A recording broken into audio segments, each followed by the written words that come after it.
નમસ્કાર મિત્રો, પ્રકરણ 1 ધોરણ 11 એમાં આપણે જેડબલઈ નીટની અંદર આજે કેટલાક એમસીક્યુ એની ચર્ચા કરવી છે. શરૂઆતમાં આજે આપણે પ્રમાણસૂચક સૂત્ર અથવા અણુસૂત્રને અનુરૂપ કેટલાક મહત્વના એમસીક્યુ જે છે એની ચર્ચા કરીએ, ત્યારબાદ બીજા એમસીક્યુની આજે ચર્ચા કરીશું.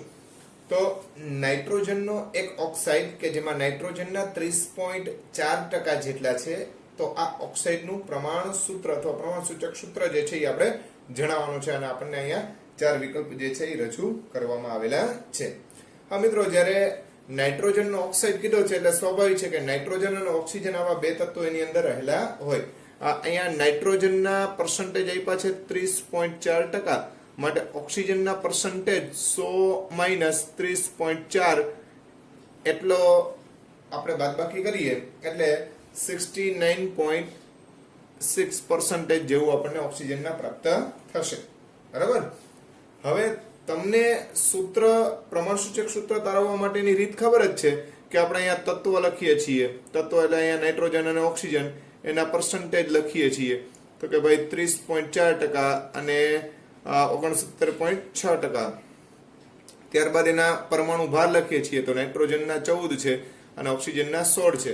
હવે પ્રત્યેક ટકાને પરમાણુ ભાર વડે ભાગીએ, જેને સાદો ગુણોત્તર કહીએ. સાદો ગુણોત્તર, તો સાદો ગુણોત્તર એટલે 30.4 ભાગ્યા આપણે 14 કરીએ અને 69.6 ભાગ્યા આપણે 16 કરીએ. તો આ સાદો ગુણોત્તરનું મૂલ્ય જો ગણવા જઈએ તો 2.17 14 એટલે 2 કરતા વધારે એટલે 2.17, અને આનું મૂલ્ય જે છે એ 16 ચોકુ 64 એટલે 4.35 જેવું મળે. આ સાદો ગુણોત્તર મળ્યો. હવે સાદામાં સાદો એમાં નાનામાં નાનો ગુણોત્તર હોય એના વડે દરેક સંખ્યાને ભાગીએ એટલે આને ભાગશો એટલે 1 આવે, અને 2.17 નું ડબલ ગણો તો 17 દુને 34 એટલે 4.34 એટલે અહીંયા કેટલા આવે? 2. આ પૂર્ણાંક સંખ્યા થાય, પૂર્ણાંક સંખ્યા. બરાબર છે. તો આ પૂર્ણાંક સંખ્યા જે છે એના આધારે તમે કહી શકો કે નાઇટ્રોજનનો એક ઘટક, ત્યારે ઓક્સિજનનો કેટલો ઘટક? 2 ઘટક થાય. તો એને અનુરૂપ NO2 આવું આપણું સૂત્ર થાય. તો અહીંયા NO2 એ આપણો સાચો જવાબ રહેશે, કે જેમાં નાઇટ્રોજનના 30.4% અને બાકીના જે કંઈ પણ પર્સન્ટેજ છે એ કોના છે? ઓક્સિજનના. અને મિત્રો, આ જે કંઈ પણ પ્રમાણ આપ્યું હોય દળ ટકાવાર આપ્યું હોય. શું આપ્યું હોય? દળ ટકાવાર પ્રમાણ. એટલે આ વસ્તુ એક ધ્યાનમાં રાખજો. ત્યાર પછી મિત્રો, એક સંયોજન કે જે દળથી 50% X અને 50% Y તત્વ ધરાવે છે. X નો પરમાણુ ભાર, પભા એટલે પરમાણુ ભાર 16 છે અને Y નો પરમાણુ ભાર 32 છે, તો તેનું આપણે અણુસૂત્ર ગણવાનું છે. હવે મિત્રો, અહીંયા બહુ સિમ્પલી આપણે X અને Y બંનેના કેટલા ટકા આપ્યા છે? 50%. બરાબર છે. આનો પરમાણુ ભાર 16 છે, આનો 32 છે. તો 50 ભાગ્યા 16 કરશું અને 50 ભાગ્યા 32 કરશું. બરાબર સમજો મિત્રો. આ સ્વાભાવિક છે કે આ જે મૂલ્ય આવે એના કરતા અડધું જ આવવાનું કે નહીં? ખ્યાલ આવે છે? તો માની લો કે આનો એક પરમાણુ હોય તો આના કેટલા પરમાણુ ગણાય? 2. કેમ કે આના કરતા આ ગુણોત્તર અડધો છે, અથવા આના કરતા આ બમણો છે, એમ કહી શકાય કે નહીં? ખ્યાલ આવે છે? એટલે અમુક વખતે ગણતરી કરવાની જરૂરિયાત નથી, આના પરથી તાળો જ મેળવી લેવાનો હોય. તો સ્વાભાવિક છે કે અહીંયા x ના 2 ઘટક હોય અને y ના 1 ઘટક હોય. તો અહીંયા આપણો જવાબ શું મળશે? x2y. હા, 50 જે છે એને તમે 16 વડે ભાગશો એટલે 3.125 આવે. બરાબર છે. પણ એવું કરવાની જરૂરિયાત છે નહીં, સિમ્પલી તમને અહીંથી ખ્યાલ આવી જવો જોઈએ. તો આ જે છે એ સંયોજનમાં જ્યારે 50% દળ આપ્યું હોય, માની લો કે બેયના પરમાણુ ભાર સરખા હોત તો જવાબ XY આવે. ખ્યાલ આવે છે? એટલે આવી વસ્તુ ધ્યાનમાં રાખવાની. આવા સિમ્પલ મેથડના જે પ્રશ્નો જે છે એ આપણને વધારે પૂછાઈ શકે. તો અહીંયા તત્વનું ટકાવાર પ્રમાણ, એના આધારે આપણે શું ગણીએ છીએ? તો કે ભાઈ તત્વ જે છે એના ઉપરથી એના દ્વારા બનતા સંયોજનોના અણુસૂત્ર જે છે અથવા તો પ્રમાણસૂચક સૂત્ર જે છે એની આપણે તારવણી કરીએ છીએ. હવે બહુ મહત્વનો પ્રશ્ન આવે છે કે જેની અંદર આપણે દળ પ્રમાણ આપે અને એના ઉપરથી આપણે એનું અણુસૂત્ર બનાવવાનું હોય. તો હવે પછીનો MCQ જોજો. બરોબર મિત્રો, ત્યાર પછી અતિ મહત્વનો MCQ આવે છે. આયર્ન ઓક્સાઇડનું દળ 0.5434 ગ્રામ છે જેની ડાયહાઇડ્રોજન સાથે પ્રક્રિયા થવાથી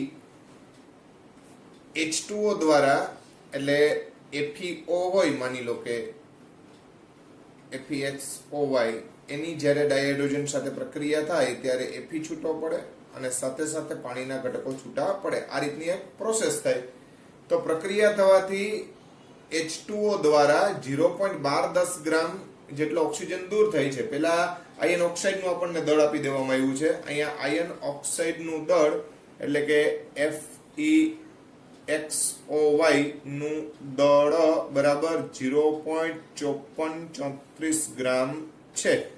હવે એમાંથી ડાયહાઇડ્રોજન સાથે પ્રક્રિયા કરી એટલે H2O દ્વારા ઓક્સિજન દૂર થાય છે. કેટલો થાય છે ભાઈ?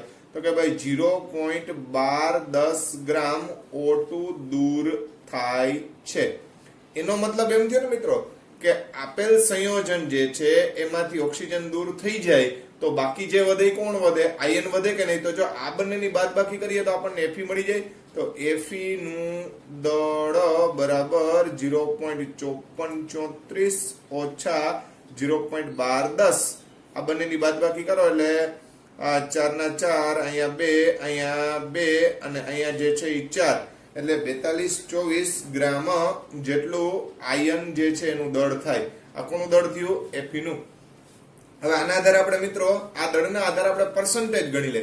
માની લ્યો કે જેટલું સંયોજનનું દળ છે તો આમ લખીએ કે 0.5434 દળ હોત, બરાબર, 0.5434 ગ્રામ દળ હોય તો 100% દળ કહેવાય, 100% કહેવાય, બરાબર છે. અને તો 0.4224 ગ્રામે કેટલા ટકા થાય? તો આના ગુણ્યા 100 ભાગ્યા 54.34.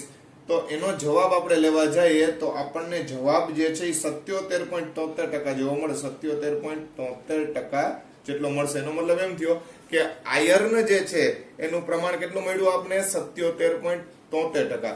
તો સ્વાભાવિક છે કે Fe નું પ્રમાણ બરાબર 77.73% હોય મિત્રો, તો ઓક્સિજન નું પ્રમાણ કેટલું થાય? તો કે ભાઈ 100 માંથી બાદ કરી નાખો એટલું થાય.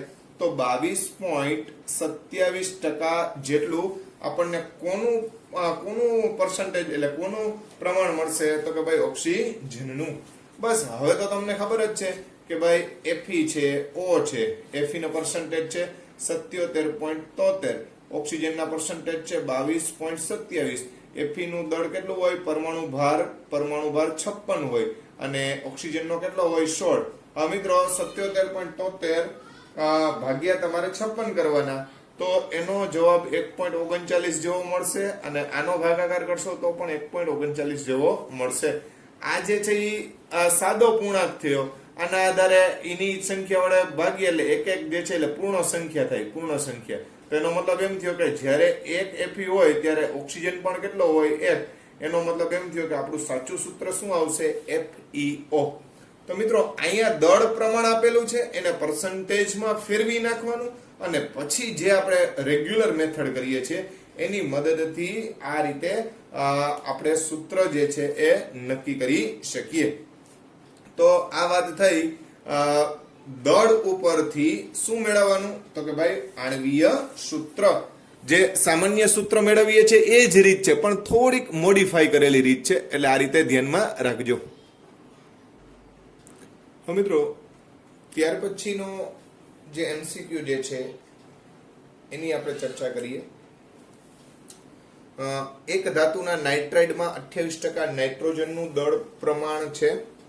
એટલે એક ધાતુનો નાઇટ્રાઇડ છે એમાં 28% નાઇટ્રોજન દળ પ્રમાણ ધરાવે, એટલે દળથી એના પર્સન્ટેજ આપ્યા છે.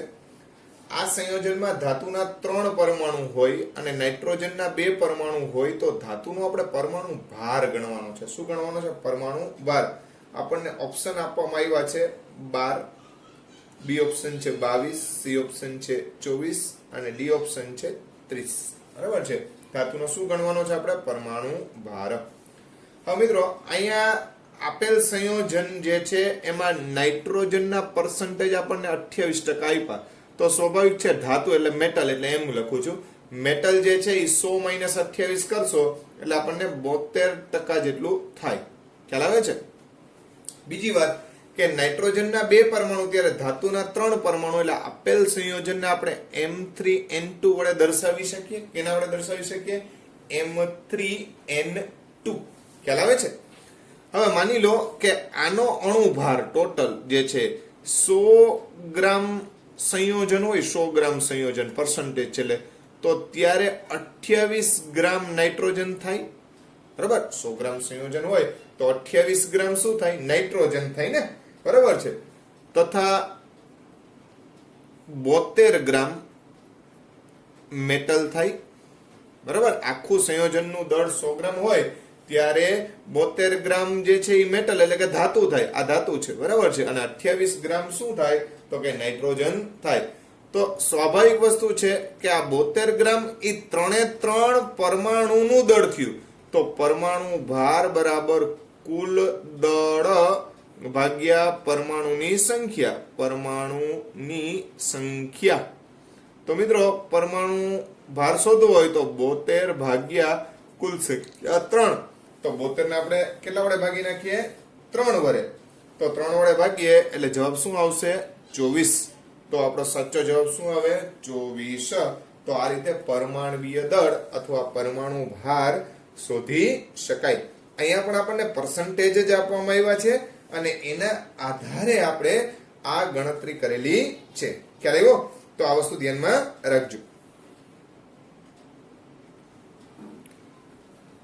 મિત્રો ત્યાર પછી પ્રતિ ગ્રામ હાઇડ્રોજન દળની સાપેક્ષ 10.5 ગ્રામ કાર્બન ધરાવતા સંયોજનનું 400 કેલ્વિન તાપમાને 1 વાતાવરણ દબાણે 1 લિટર બાષ્પનું દળ 2.8 ગ્રામ છે.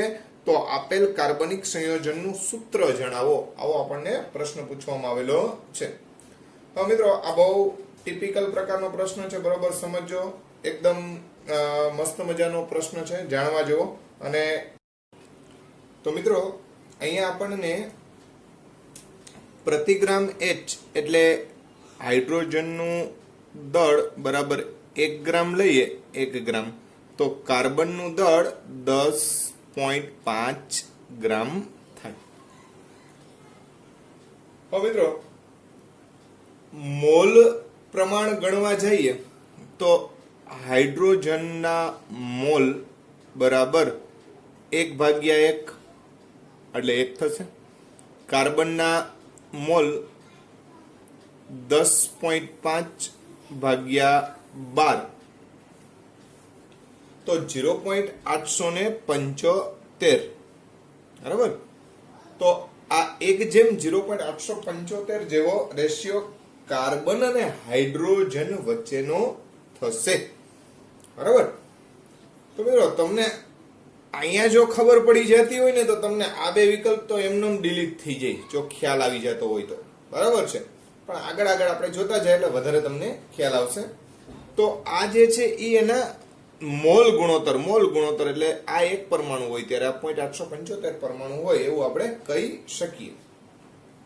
બરાબર છે. હવે આના આધારે આપણે ગણતરી વધારીએ. અહીંયા આપી છે 1 વાતાવરણ દબાણે 1 લિટર બાષ્પ જેનું દળ 2.8 ગ્રામ છે. 1 વાતાવરણ દબાણે.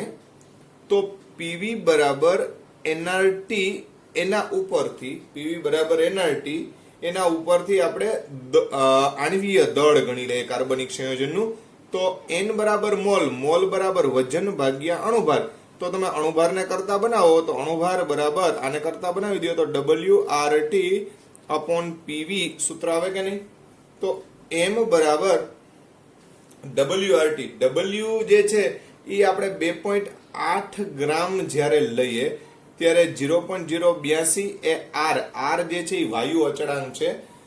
તમે જ્યારે વાયુ અંગેના નિયમો ભણશો ત્યારે એની અંદર દ્રવ્ય અવસ્થા જે છે એની અંદર આ પ્રકારની વાયુ અચળાંક વિશેની માહિતી આવશે.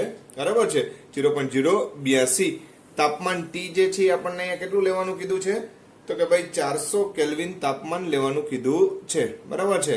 ત્યારે 1 વાતાવરણ દબાણે એટલે 1 વાતાવરણ અને કદ જે છે એ 1 લિટર જે છે એવું કહી દીધું છે. એટલે P અને V એક લઈ લે. બરાબર છે. હવે આનો આપણે ગુણાકાર કરવા જઈએ 2.8 ગુણ્યા 0.082 ગુણ્યા 400 તો આનો ગુણાકાર 91.84 જેટલો મળશે. 91.84 આ ગ્રામ પ્રતિ મોલ એવો જવાબ આવે. એટલે આ આણ્વીય દળ થયું. શું થયું? આણ્વીય દળ. હવે મિત્રો આ પ્રમાણ સૂચક સૂત્ર જે છે, પ્રમાણ સૂચક સૂત્ર લખવું હોય આનું, તો આમ લખી શકું કે C0.875 ત્યારે હાઇડ્રોજન 1, આવું લખી શકાય કે નહીં? તો આના આધારે આનો આપણે સૂત્ર દળ ગણીએ. શું ગણીએ? સૂત્ર દળ. તો 12 ગુણ્યા 12 ગુણ્યા 0.875 વત્તા 1 ગુણ્યા 1. હવે 12 ગુણ્યા 0.875 એટલે બીજું કઈ નહીં, 10.5 જ થાય અને 1 આ થાય, બરાબર? એટલે ટોટલ 11.5 જે છે એનું સૂત્ર દળ થાય. કયું દળ થાય? સૂત્ર દળ. હવે મિત્રો જો આણ્વીય દળને સૂત્ર દળ વડે ભાગી નાખીએ એટલે આપણું આણ્વીય દળ ભાગ્યા સૂત્ર દળ. તો આણ્વીય દળ જે છે એ તમને ખબર છે કે આપણું આણ્વીય દળ જે છે એ 91.84 છે, એના ભાગ્યા 11.5 કરી નાખીએ, બરાબર છે? તો 11.5 વડે જ્યારે 91.84 ને ભાગવામાં આવે ત્યારે 7.98 એટલે લગભગ બરાબર 8 જેટલો જવાબ આવે. તો એનો મતલબ એમ થયો કે જો તમારે અણુસૂત્ર જોતું હોય તો C 0.875 અને H1 એના ગુણ્યા કેટલા કરવાના રહીએ? 8. તો 8 ગુણ્યા 0.875 કરશો એટલે 7 જવાબ આવે અને 8 ગુણ્યા 1 કરશો એટલે 8 આવે. તો C7H8 એવો આપણે જવાબ આપી શકીએ. મેં તમને એમ કીધું એ પ્રમાણે આટલી બધી લાંબી ગણતરી ન કરવી હોય તો તમને અહીંયા પણ અંદાજો આવી જાય. 1/0.875 એટલે મેં તમને કીધું પ્રમાણે 1/1 વાળા તો નો જ ચાલે, બરાબર છે? હવે બીજી વાત, આ 3 હોય ત્યારે આ 8 એ પણ રેશિયો યોગ્ય નથી. 1 ની સાપેક્ષમાં 0.875 એટલે બહુ માઇનોર ફેરફાર છે.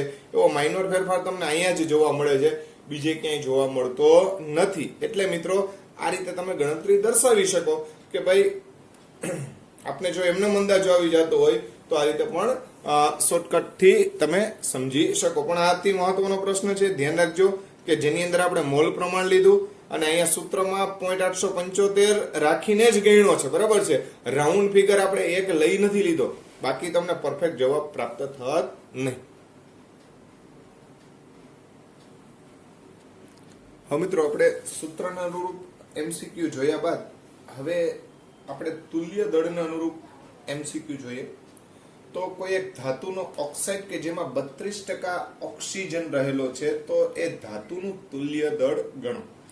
માનો કે MxOY એવું કોઈ એક ઓક્સાઇડ લે ધાતુનો જેમાં 32% શું છે તો ઓક્સિજન. તો સ્વાભાવિક છે 68% શું હોય તો કે ભાઈ મેટલ હોય. આપણી ધાતુ જે છે કેટલા ટકા હોય? 68% હોય.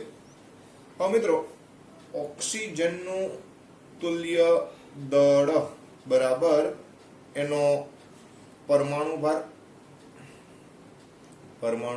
ભાર ભાગ્યા સંયોજકતા.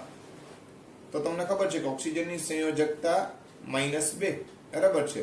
એટલે આમાં પરમાણુ ભાર જે છે એ કેટલો હોય? 16. એને કેટલા વડે ભાગવા પડે? 2. આમાં અહીંયા પ્લસ કે માઇનસ ન લેવાનો હોય, પણ સંયોજકતા કેટલી કહેવાય? 2. તો 16 ભાગ્યા 2 એટલે કેટલા થાય તો કે 8. એનો મતલબ એમ થયો કે જો 32 ગ્રામ દળ હોય ત્યારે તુલ્ય દળ 8 થતું હોય. આ ઓક્સિજન માટેની વાત છે કે ઓક્સિજનનું ટોટલ 32% એટલે 100 આપણે 32 ગ્રામ વિચારીએ તો 68 ગ્રામ મેટલ હોય. 68 ગ્રામ મેટલ હોય ત્યારે કેટલું તુલ્ય દળ થાય? તો 32 8 તો 68 કેટલું? તો 32 8 એટલે 68 ગુણ્યા 8 ભાગ્યા 32. આવું આપણે કહી શકીએ કે નહીં? તો 68 ગુણ્યા 8 ભાગ્યા 32 કરી નાખીએ આપણે, બરાબર છે? તો 8 ચોખ્ખું 32 અને 17 ચોખ્ખું 68 એટલે જવાબ કેટલો આવે? 17. તો આપણા ધાતુનું તુલ્ય દળ જે છે એ કેટલું થશે? 17 જેટલું થશે. કેટલું થશે મિત્રો? 17. તો આ રીતે તુલ્ય દળ તમારે ગણવું હોય તો તમે આ રીતે કોની મદદથી ગણી શકો? તો કોઈ એક ઘટકનું આપણે તુલ્ય દળ આપી દેવામાં આવે એની મદદથી આપણે બીજા ઘટકનું તુલ્ય દળ ગણી શકીએ. મિત્રો ત્યાર પછી આપણને એક પ્રક્રિયા આપી દેવામાં આવેલી છે CaOH twice વત્તા H3PO4 tends to CaHPO4 વત્તા 2H2O. તો આ પ્રક્રિયાના આધારે આપણે H3PO4 નો તુલ્ય ભાર ગણવાનો છે. શું ગણવાનો છે મિત્રો? તુલ્ય ભાર. અહીંયા જ્યારે આવી રીતે સમીકરણો આપી દેવામાં આવેલા હોય ત્યારે સંયોજકતામાં શું ફેરફાર થયો એ ખાસ જોવાનું હોય. મિત્રો સામાન્યતઃ આપણે H3PO4 માં તમને એવી સૂચના આપેલી છે કે અણુભાર ભાગ્યા સંયોજકતા. તો એની સંયોજકતા આપણે 3 લેતા હતા H3PO4 માં, બરાબર છે. પણ અહીંયા ડાયરેક્ટ એ રીતે આપણે ફોર્મ્યુલા લગાડી શકીએ નહીં, કેમ કે સમીકરણની ચર્ચા કરેલી છે, એના આધારે આપણે એનો તુલ્યભાર ગણવાનો છે. તો અહીંયા H3PO4 માં ફેરફાર શું થાય છે? તો કે ભાઈ H3PO4 માંથી ફક્ત 2 હાઇડ્રોજન દૂર થાય છે અને 2 પાણી બનાવે છે, અને આ 2 OH અને આના 2 H. એટલે અહીંયા સંયોજકતાનો ફેરફાર ફક્ત 2 નો જ થાય. તો અહીંયા તુલ્ય ભાર બરાબર H3PO4 નું આણ્વીય દળ ભાગ્યા સંયોજકતા નો ફેરફાર, બરાબર છે. તો સંયોજકતાનો ફેરફાર ફક્ત કેટલો છે? 2. અને H3PO4 નો આણ્વીય દળ તમે ગણવા જાઓ તો એ કેટલો થાય? 98. H3PO4 નો અણુભાર આપણે જે રીતે ગણીએ છીએ એ રીતે, તો 98 ભાગ્યા 2 એટલે કેટલા આવશે? 49. તો અહીંયા આપણો જવાબ શું રહેશે મિત્રો? 49. એટલે બી ઓપ્શન છે એ આપણો જવાબ થશે. તો પ્રક્રિયાના આધારે જ્યારે પણ તમને ગણવાનું કહે ત્યારે તમારે પ્રક્રિયામાં સંયોજકતામાં શું ફેરફાર થયો છે એ સમજી અને પછી જવાબ આપવાનો રહેશે. ત્યાર પછીનો એમસીક્યુ જોઈએ મિત્રો. ઇથિલિન અને વિનાઇલ ક્લોરાઇડ. મિત્રો તમારા માટે આ થોડા નામ નવા છે, પણ ધીમે ધીમે તમને ખ્યાલ આવી જશે. ઇથિલિન એટલે CH2 ડબલ બંધ CH2, જેને આપણે ઇથિન પણ કહીએ છીએ. આ ઇથિન અથવા ઇથિલિન. જ્યારે વિનાઇલ ક્લોરાઇડ એટલે CH2 ડબલ બંધ CHCl. કદાચ 10મા ધોરણમાં તમે પોલીવિનાઇલ ક્લોરાઇડ એટલે PVC વિશે સમજી ગયેલા હશો, જે એક પ્રકારનો પોલિમર બનાવે છે. PVC પાઇપ આપણે કહીએ છીએ, પોલીવિનાઇલ ક્લોરાઇડ. તો અહીંયા શું કીધું છે? ઇથિલિન અને વિનાઇલ ક્લોરાઇડ. આ ઇથિલિન અને આ વિનાઇલ ક્લોરાઇડ એમાંથી બનતો પોલિમર, એટલે આ બંને જોડાઈને એક પોલિમર બનાવે છે, બરાબર છે. એમાં એકાંતરે બંને ઘટકો આવેલા છે, એટલે વારાફરતી આ પછી આ પછી આ પછી આ એવી રીતે વારાફરતી બંને ઘટકો રહેલા છે. તો આ પોલિમરમાં ઇથિલિનનું દળ ટકાવાર પ્રમાણ કેટલું થાય, એટલે કેટલા % ઇથિલિન ગણાય? તો મિત્રો જ્યારે પણ દળ ટકાવાર પ્રમાણ કહે ત્યારે પેલા બંનેનું દળ પ્રમાણ આપણે ધ્યાનમાં લઈ લેવું પડે. હવે બેયનું પ્રમાણ તો સરખું જ છે. જ્યારે આ 1 મોલ હોય ત્યારે આ 1 મોલ હોય, કેમ કે એકાંતરે બંનેની સમાન સંખ્યા છે એવી વાત કરી છે, બરાબર છે. તો પેલા આપણે બંનેના અણુભાર લઈ લઈએ. આ વિનાઇલ ક્લોરાઇડ છે, વિનાઇલ ક્લોરાઇડ. તો મિત્રો આ બંને જે છે એના દળ ગણવા જઈએ એટલે આણ્વીય દળ તો CH2 ડબલ બંધ CH2 એટલે C2H4. તો આનું આણ્વીય દળ 12 × 24 ને 4 એટલે 28 ગ્રામ પ્રતિ મોલ એનું આણ્વીય દળ થશે. અહીંયા C2H3 અને ક્લોરીન, આનું આપણે દળ ગણવા જાય તો 12 × 2 એટલે 24 + 3 + 35.5. તો આનો સરવાળો આપણે કરીએ 24 + 3 + 35.5 એટલે 62.5 એવો આપણને જવાબ મળે. 62.5, બરાબર છે. ટોટલ દળ જે છે એ કેટલું થશે મિત્રો? તો કુલ દળ ગણવા જઈએ એટલે બંનેનો ટોટલ કરવા જઈએ તો આપણને મળશે 90.5. એનો મતલબ એમ થયો કે જો 90.5 હોય તો 100%, 90.5 જેટલું દળ હોત, બરાબર છે, તો 100% દળ ગણત. પણ આપણે ઇથિન એટલે કે ઇથિલિન ની વાત કરવાની છે, તો 28 ગ્રામ દળ હોય ત્યારે કેટલા % થાય? એટલે 28 × 100 ભાગ્યા 90.5. તો 28 × 100 ભાગ્યા 90.5, બરાબર છે. તો આનો આપણે ઉકેલ મેળવીએ તો શું મળે મિત્રો? તો તમે અહીંયા અંદાજો મારો ને મિત્રો, તો આ જે છે એ સમજી લ્યો કે અંદાજિત આપણે 30 ગણીએ, આને આપણે 90 ગણીએ તો મીંડું કેન્સલ થઈ જાય, બરાબર છે. હવે વધ્યા 300 ભાગ્યા 9. તો તમને ખબર છે કે 3 તેરીને 9, બરાબર છે. એટલે 30 ની આડે ગાળેનો જવાબ આવે તો સ્વાભાવિક વસ્તુ છે કે આપણો જવાબ શું રહેશે? 30.93, બરાબર છે. એટલે રાઉન્ડ ફિગર ની વાત કરું છું કે સરળતા રહે એના માટે થઈને કહું છું, બરાબર છે. તો 28 ગુણ્યા 100 ભાગ્યા 90.5 કરો એટલે આપણો જવાબ કેટલો આવશે 30.93. એટલે 30.93% દળથી કોણ હોય તો કે ભાઈ ઇથિલિન. તો આ રીતે આપણે આ પ્રશ્નનો ઉકેલ મેળવી શકીએ. ત્યાર પછીનો પ્રશ્ન જોઈએ આપણે. મિત્રો ત્યાર પછીનો એમસીક્યુ જોઈએ તો પ્રોપેન અને બ્યુટેનના 3 લિટર મિશ્રણનું ઓક્સિજન વડે સંપૂર્ણ દહન કરતા 10 લિટર CO2 વાયુ બને છે. તો બ્યુટેનનું ટકાવાર પ્રમાણ ગણો. અહીં આપણને પ્રોપેન અને બ્યુટેન એવા બે ઘટકો આપણને આપવામાં આવ્યા છે. પ્રોપેન એટલે C3H8 અને બ્યુટેન એટલે C4H10. આ બંનેનું મિશ્રણ લેવામાં આવ્યું છે. આ બેનું 3 લિટર આપણે મિશ્રણ લીધેલું છે. ઓક્સિજન વડે બંનેનું સંપૂર્ણ દહન કરવાથી 10 લિટર CO2 વાયુ બન્યો. કેટલા લિટર મળ્યો? CO2. બરાબર છે.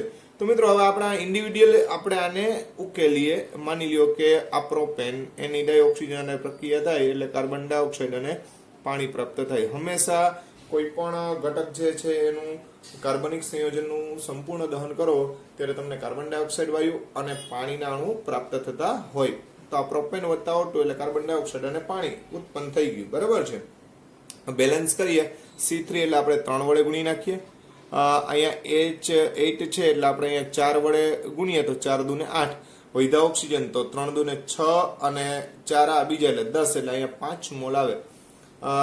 આપણે કામ આને અને આનું છે એટલે માની લો કે આનો 1 મોલ હોય તો આના 3 મોલ થાય. તો જો આ 1 લિટર હોય તો આ 3 લિટર થાય. આપણને આ બંનેનું ટોટલ કદ 3 લિટર આપ્યું છે. માની લો કે આ V લિટર છે તો આ 3 માઇનસ V લિટર થાય કે નહીં? તો આ V લિટર કદ લીધું હોય તો આ 3 V CO2 વાયુ ઉત્પન્ન થાય. કેમ કે આના કરતા 3 ગણો ઉત્પન્ન થાય. તો ખાસ ધ્યાનમાં રાખજો. અહીં આપણે રેશિયો હવે આ રીતે લખશું કે જ્યારે V લિટર પ્રોપેન દહન પામે ત્યારે 3V લિટર જેટલું શું ઉત્પન્ન થાય? તો કે ભાઈ કાર્બન ડાયોક્સાઇડ. હવે આવી જ વાત કોના માટે કરશું? બ્યુટેન માટે. C4H10 વત્તા O2 પ્રક્રિયા થશે એટલે આમાં પણ કાર્બન ડાયોક્સાઇડ અને પાણીના અણુઓ મુક્ત થાય. આને આપણે બેલેન્સ કરવા જઈએ તો C4 એટલે અહીંયા 4 મૂકીએ અને H10 છે એટલે આપણે અહીંયા 5 મૂકીએ. ઓક્સિજન 5 અને અહીંયા 8. 8 ને 5 13. હવે 13 લઈ આવવા હોય આપણે તો સિમ્પલી 13 ભાગ્યા 2 કરી નાખીએ. બરાબર છે. આપણે અહીંયા આનું કંઈ કામ નથી. આપણે મેઇન આ બંનેનો રેશિયો જોઈએ છે. તો આ માની લો કે 1 મોલ હોય તો આ 4 મોલ થાય. આ 1 લિટર હોય તો આ 4 લિટર થાય આ રેશિયા મુજબ. બરાબર છે. આપણી પાસે અહીંયા 3 માઇનસ V લિટર છે એટલે 3 માઇનસ V લિટર હોય ત્યારે 4 ગુણ્યા 3 માઇનસ V લિટર થાય એવું આનો અર્થ થાય. બરાબર છે. જ્યારે આ 3 V લિટર હોય ત્યારે આ 4 ગુણ્યા 3 માઇનસ V લિટર જેટલું થાય ત્યારે જ્યારે આનું દહન થાય. તો હવે આપણી પાસે આ મિશ્રણ જે છે એની અંદર 10 લિટર CO2 વાયુ બને છે એવું કહી દીધું છે. એનો મતલબ આ બંનેનો સરવાળો એટલે કે 3V વત્તા 4 ગુણ્યા 3 માઇનસ V બરાબર 10 લિટર થાય. બરાબર છે. તો 3V વત્તા 4 તેરીને 12 ઓછા 4V બરાબર 10 આવું થયું કે નહીં? હવે આ 3V માંથી 4V જાય એટલે માઇનસ V વધે. ઓલી બાજુ જાય એટલે પ્લસ V. આ 10 આ બાજુ લઈ આવો તો V બરાબર કેટલા લિટર થાય? 2 લિટર થાય. તો એનો મતલબ એમ થયો કે આ પ્રોપેન છે એ 2 લિટર હોય ત્યારે બ્યુટેન કેટલા લિટર હોય? 1 લિટર. તો આવું લખી શકીએ કે પ્રોપેન બરાબર 2 લિટર એટલે એનું કદ હો, અને બ્યુટેન એનું કદ બરાબર 1 લિટર થયું કે નહીં? આપણે તો પર્સન્ટેજ ગણવાના છે ભાઈ. ટોટલ કેટલા લિટર? 3. તો એમ લખી શકું કે 3 લિટર એ 100%. કેટલા ટકા? 100%. 3 લિટર હોય તો 100%. તો બ્યુટેન જે છે એનું ટકાવાર પ્રમાણ ગણવાનું કીધું છે. તો 1 લિટર એ કેટલા? તો 1 ગુણ્યા 100 ભાગ્યા 3 એટલે આપણે રેશિયો માંડીએ ગઈએ ને કે ભાઈ 1 ગુણ્યા 100 ભાગ્યા 3 1/3 ભાગ. બરાબર છે. તો 33.33 ખ્યાલ આવે છે? અથવા 100 ભાગ્યા 3 કરો એટલે 100 ભાગ્યા 3 કરીએ એટલે જવાબ શું મળે આપણને? 33.33. તો મિત્રો અહીંયા આપણે જુદા જુદા પ્રકારના ઘણા બધા MCQ ઘણા સમયથી આપણે મહાવરા માટે ગણાવીએ છીએ. અહીંયા મોટાભાગના MCQ, મોટાભાગના ટોપિક કે જે તમને ટિપિકલ લાગે એવા પ્રકારના MCQ વિશે આપણે ચર્ચા પૂર્ણ કરી છે. હવે અહીંયા આપણે પ્રકરણ નંબર 1 આપણા JEE નીટની અંદર મોટાભાગના કોન્સેપ્ટ આપણે આવરી લીધા છે. જ્યારે તમે મહાવરો કરશો એટલે તમને વધારે ને વધારે ખ્યાલ આવતો જશે. વારંવાર તમને કહું છું કે આના માટેના MCQના મહાવરા ચાલુ રાખજો. અહીંયા આપણે આપણું પ્રકરણ 1 પૂર્ણ કરીએ છીએ. નેક્સ્ટ ટાઈમ નવા પ્રકરણથી શરૂઆત કરીશું.